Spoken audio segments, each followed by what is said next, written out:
శ్రీమాత్రే నమః అండి అందరికీ.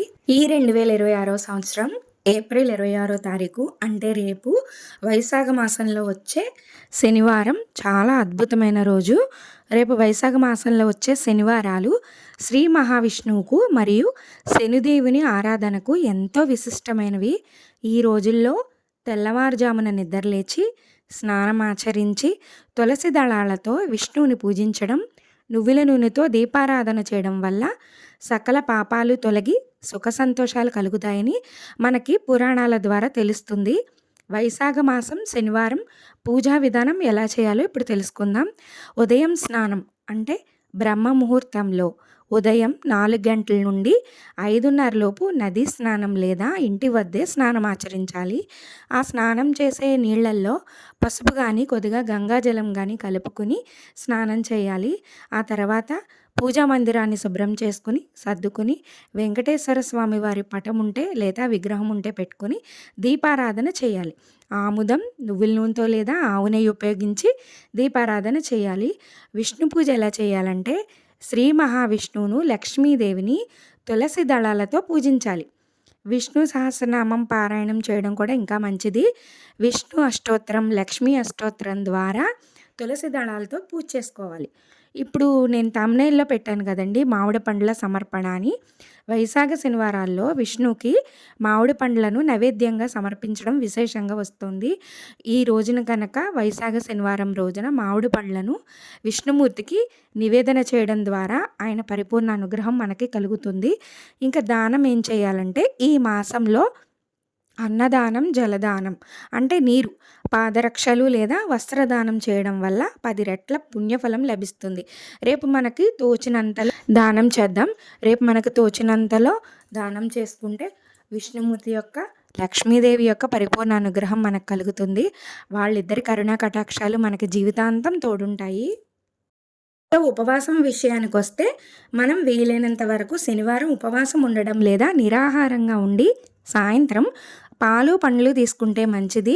ఇక ఉపవాసం చేయలేని వాళ్ళు ఏం చేస్తారంటే ఏకభుక్తం అంటే ఒక పూట భోజనం చేసి రెండో పూట పాలు పండ్లు లేదా అల్పాహారం తీసుకుంటే మంచిది. ఇక ఈ వైశాఖ శనివారం ముఖ్యమైన నియమాలు ఏంటంటే తులసి పూజ. వైశాఖ మాసంలో తులసి కోటను పూజించడం చాలా పుణ్యప్రదం. ఇంకా తులసి కోటకి దీపారాధన చేసి ధూపం వెలిగించి తులసి మాత దగ్గర కూడా ఒక చిన్న బెల్లం ముక్క కానీ పటిక బెల్లం కానీ నైవేద్యం పెట్టండి. తులసి చెట్టు పక్కనే మనకి ఉసిరి చెట్టు అనేది ఉంటే ఇంకా మంచిది. ఆవు నెయ్యితో దీపారాధన చేయడం వల్ల రేపు చాలా మంచిది. ఇంకా శని ఆరాధన శనివారం కాబట్టి సాయంత్రం శనిదేవుడికి నువ్వుల నూనెతో దీపం వెలిగించి నువ్వులు దానం చేయడం వల్ల శని దోషాలు కూడా తగ్గుతాయి. ఇది మనకి వైశాఖ మాసం శనివారం విష్ణుమూర్తి పూజ, లక్ష్మీదేవి పూజతో పాటు శనీశ్వరుని కూడా ఆరాధించడం వల్ల శనివారం వచ్చింది కాబట్టి ఆయన అనుగ్రహం కూడా మనకి కలుగుతుంది. ముఖ్యంగా వెంకటేశ్వర స్వామికి ఎవరైనా వీలుంటే పిండి దీపాలు వెలిగించుకోండి. 7 పిండి దీపాలు 7 ఒత్తులు వేసి దీపారాధన చేయడం వల్ల చాలా ఇష్టం వెంకటేశ్వర స్వామికి. తొందరగా అనుగ్రహం కలుగుతుంది. ఏలినాటి శని, అష్టమ శని, అర్ధాష్టమ శనితో బాధపడుతున్న వాళ్ళు రేపు వైశాఖ శనివారం అసలు వదులుకోకండి. విష్ణుమూర్తి ఆరాధన వల్ల, శనీశ్వరుడు ఆరాధన వల్ల మనకి ఈ శని దోషాలు అనేవి కొద్దిగా తగ్గడానికి అవకాశం ఉంటుంది. ఇంకా లక్ష్మీదేవి ఆరాధన చాలా మంచిది. ఇంకా శనివారం కాబట్టి ఆంజనేయ స్వామికి తమలపాకులతో కూడా పూజ చేసుకోవడం వల్ల శనీశ్వరుడు మన జోలికి రాడు అని ఆంజనేయ స్వామికి మాట ఇచ్చారట.